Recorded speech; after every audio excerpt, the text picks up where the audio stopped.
প্রায় 2 সপ্তাহের মাথায় ট্যাংরায় হেলে পড়া বহুতলে প্রমোটার পুলিশের জালে। তিলজলা এলাকায় তল্লাশি চালিয়ে অভিযুক্ত প্রমোটারকে গ্রেপ্তার করল ট্যাংরা থানার পুলিশ। কলকাতা পুরসভার 58 নম্বর ওয়ার্ডের 11/2 খ্রিস্টোফার রোডের সবুজ এবং সাদা রঙের এই দুই বহুতল উপরের উপর হেলে পড়ায় ছড়ায় চাঞ্চল্য। সাদা রঙের বহুতলটি নির্মীয়মান হলেও সবুজটিতে বাস করছিলেন আবাসিকরা। বাড়ি হেলে পড়ায় চিন্তায় রাতের ঘুম উড়ে যায় তাদের।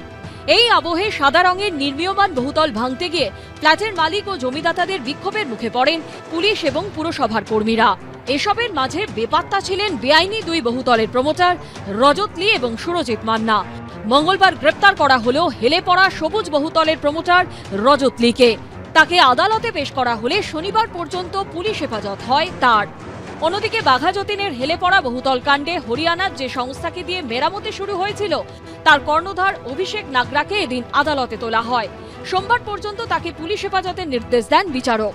এদিন একাধিক দাবি দাবা নিয়ে কলকাতা পুরসভার সামনে বিক্ষোভ দেখায় বামেরা।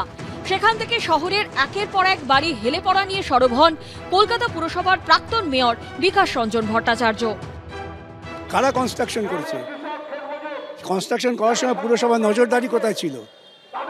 এই কনস্ট্রাকশন তো আমাদের আমলে হয়নি। গার্ডেন রিচের বাড়ি ভেঙে পড়লো সেটা আমাদের আমলে না। এই যে আপনার শর্ট লেকের সেক্টর 5 বাড়ি হেলে পড়ছে কোন আমলে? সুতরাং এগুলো হচ্ছে একেবারে চূড়ান্ত অপদার্থ হয়ে এই ধরনের যুক্তি খারাপ করে। পুরসভার সামগ্রিক দায়, মেয়র তার মাথা হিসেবে দায়ী, নৈতিক দায় নিতে হয়। সিপিএম তো নানাভাবে বাড়ি ভাঙা দেখিয়েছে, রেকর্ড।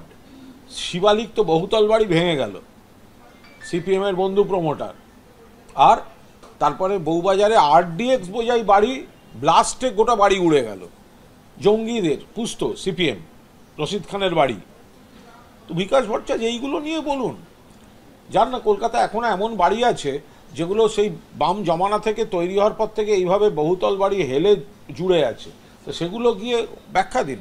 বিকাশ ভট্টাচার্যরা নাটক করতে নেমেছে। ট্যাংরার সবুজ রঙের বহুতলের প্রমোটার গ্রেপ্তার হলেও এখনো অধরা নির্মীয়মান বহুতলের প্রমোটার।